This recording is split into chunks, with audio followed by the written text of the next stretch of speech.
3 నిదర్శనాలు కనిపిస్తాయి. ఒకటి, సృష్టింపబడిన వస్తువులు, సూర్యుడు, చంద్రుడు, నక్షత్రాలు, ఈ గాలి, ఈ వాతావరణం. చూసారా, నిన్నటి వరకు వర్షాలు, ఇప్పుడు చలి. ఈ చలి ఇలా ఉండగానే ఎండ ఇలా ఉండగానే టక్కున చల్లబడి వర్షాలు. అంటే ప్రకృతిలో ఇంత గొప్ప మార్పు జరుగుతుంది. సృష్టిని ఆలోచించటం వలన దేవుడు ఎవరో మీకు తెలిసిపోయింది. ఈ భూమికి సూర్యుడు కొంచెం దగ్గరికి వచ్చినా, లేదు సూర్యునికి ఈ భూమి కొంచెం దగ్గరికి వెళ్తే మనం నల్లులు మాడినట్టు పెన్నం మీద ఏదైనా పురుగు పడితే ఎలా మాడిద్ది అలా మాడిపోయిద్ది భూమి అంతా. సరే, ఆ సూర్యునికి దేవుడు నియమించిన ఆ డిస్టెన్స్ కంటే కొంచెం కానీ దూరమైందంటే చలికి గడ్డగట్టి డీప్ ఫ్రిడ్జ్లో చచ్చిపోయినట్లు చచ్చిపోతాం. మనం డీప్ ఫ్రిడ్జ్లో చేపలు పెడతాం, చికెన్ పెడతారు, మటన్ పెడతారు. ఎట్లా ఉంటుంది? అది గడ్డగట్టిపోయింది, రక్తం ఇక ఏమి ఉండదు, అందులో చచ్చిపోతాం. ఐస్ గడ్డగా మారిపోయింది. కానీ ఇన్ని వేల సంవత్సరాల నుంచి, లక్షల సంవత్సరాల నుంచి ఇలా నడుస్తుందంటే సృష్టికర్త ఉన్నాడనే సంగతి మీరు గమనించండి. నిర్మాణకుడు లేకుండా నిర్మాణము ఉండదు. నిర్మాణకుడు ఉన్నాడు.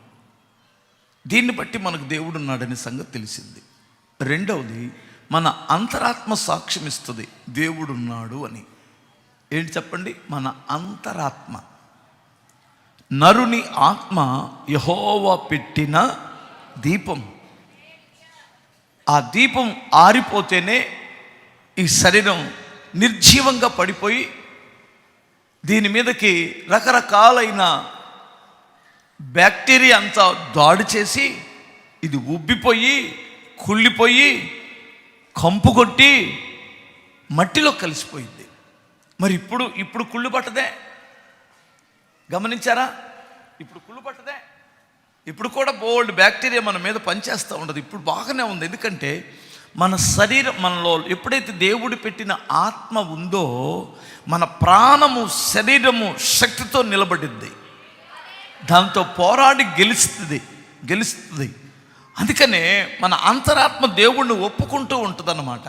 నువ్వు ఏమి చదువు అవసరం లేదు. అడవిలో ఉన్న ట్రైబులు కూడా ఏ రాయో రప్పో దగ్గర పెట్టుకొని, దేవుడా నువ్వే మాకు దిక్కని దండం పెట్టుకుంటాడు. దేవుడు ఎవరో తెలియకపోయినా దేవుడున్నాడనే నమ్మకం మాత్రం వారిలో కూడా ఉంటుంది.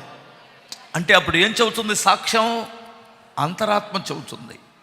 మూడో విషయం ఏమిటంటే, మన దేవుడున్నాడని అనడానికి నిదర్శనం పరిశుద్ధ పురాతనమైన గ్రంథాలు తెలియచేస్తున్నాయి దేవుడు ఉన్నాడు అని. పురాతనమైన గ్రంథం. ప్రపంచములో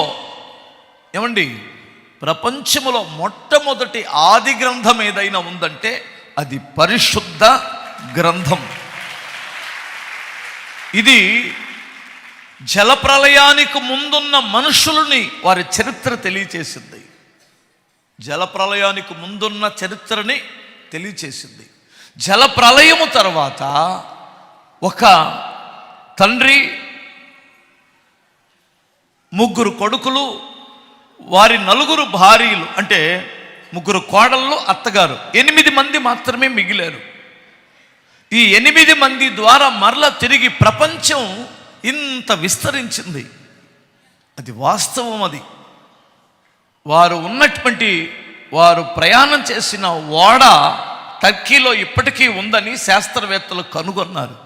అది అబద్ధం కాదు అని శాస్త్రవేత్తలు చెబుతున్నారు. అర్థమవుతుందా? జలప్రలయము వచ్చిందనడానికి మన భారతదేశంలో కూడా ఎన్నో ఆధారాలు ఉన్నాయి. దయచేసి మీరు గమనించండి. బోలెడని రుజువులు ఉన్నాయి. ఈ రుజువులన్నీ తెలియచేయగలిగినటువంటిది బబులోను సామ్రాజ్యం కానివ్వండి, ఐగుప్తు సామ్రాజ్యం కానివ్వండి, అసలు కొంతమందికి తెలియని చరిత్రలో ఉన్న సామ్రాజ్యాలతో వారి యొక్క ఆధారాలతో సహా తెలియచేసిన ఈ గ్రంథం సృష్టికర్తని దేవుణ్ణి తెలియచేస్తుంది. ఈ దేవుణ్ణి మనం నమ్ముకున్నాం. హల్లెలూయా. మీకు నమ్మకం ఉందా? బోధిస్తున్న పౌలు ఏమన్నాడంటే, మీ విశ్వాసమును చూసి మేము ఆదరించబడుతున్నాము అన్నాడు. మీరు ఎప్పుడైతే అవిశ్వాసులుగా ఉంటారో ఇంకా మేము మా పని అంతా విపులమే కదా. అవును కదా. ఒక చిన్న విషయం చెబుతాను వినండి. ఈ దేవుడు ఎంత గొప్ప దేవుడో. యోనా అని ఒక ఆయన ఉన్నాడు. నినివే పట్టణానికి వెళ్ళమంటే తర్షీష్కి వెళ్ళడానికి టికెట్ కొనుక్కొని వాడెక్కాడు. సగం దూరం వెళ్ళిన తర్వాత నడి సముద్రంలో తుఫాన్ రేగింది. వాళ్ళకున్న ఒక ఆచారం ఏమిటంటే వాళ్ళ దేవుళ్ళని మొక్కుకున్నారు. అదేం తగ్గల తుఫాను. బలులు కూడా అర్పించారు దేవీ దేవతలకి. తర్షీష్కి వెళ్తున్నాడు.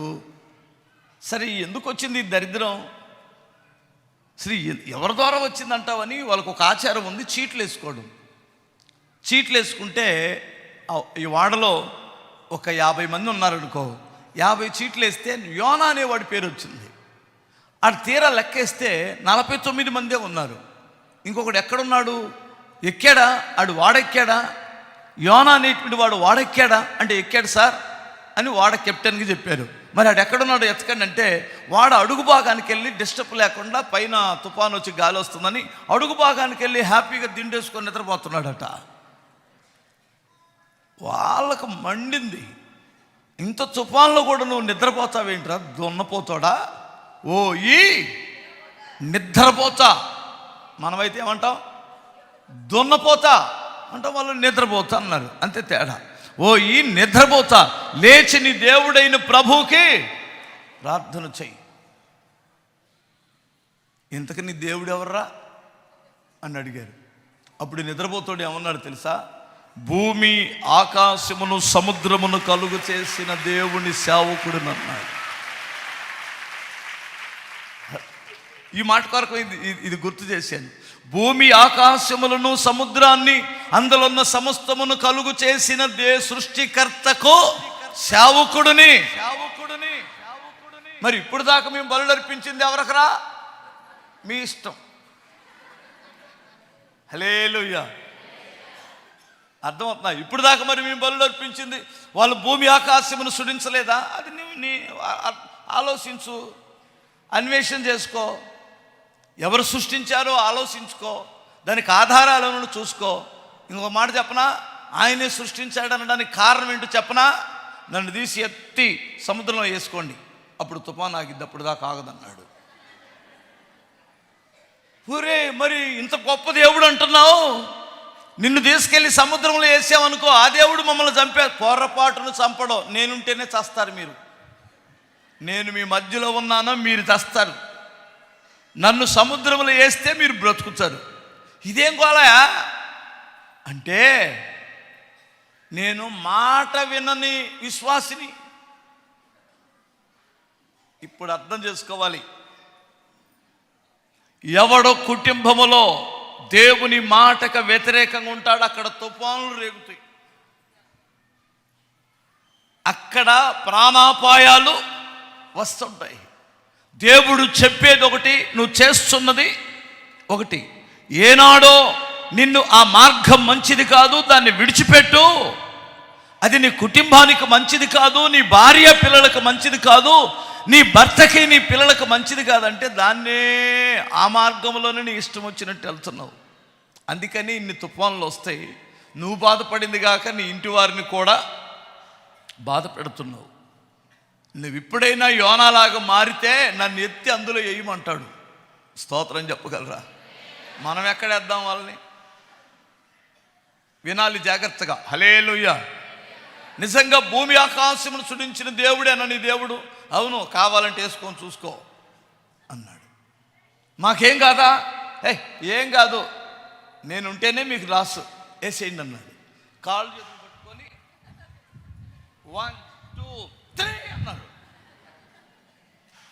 వేసిన తర్వాత వాళ్ళు చూస్తుండగానే, ఎవడైనా మనిషి లోపల పడినప్పుడు అమ్మ ఈతేస్తాడు కదా సముద్రంలో, ఎట్నుండి వచ్చిందో నుండి ఒక తిమింగలం అలా వచ్చి లేచి గుటక్కన మింగేసి లోపలికి వెళ్ళిపోయింది.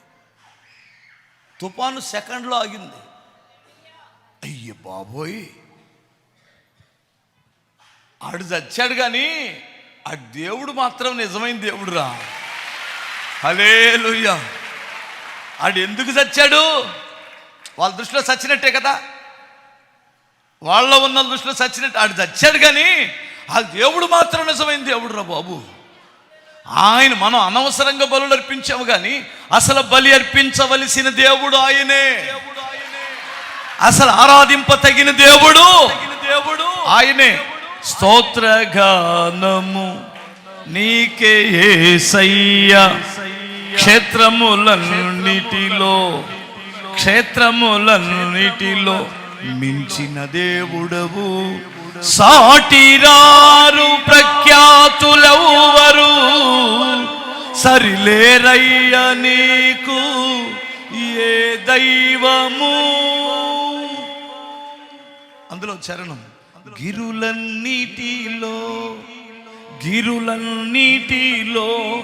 ఎంత వెదకినను అమరులు లేరు నీ వంటి వారు. ఈ గిరులన్నిటిలో ఎంత వెదకినను అమరులు లేరు నీ వంటి వారు. వేల్పులలో బహుఘనుడవు నీవయ్యా, వేల్పులలో బహుఘనుడవు నీవయ్యా, ఇహ పరమందు నీవే పూజార్హుడవు. ఎంత గొప్ప దేవుడు ఆయన. హల్లెలూయా.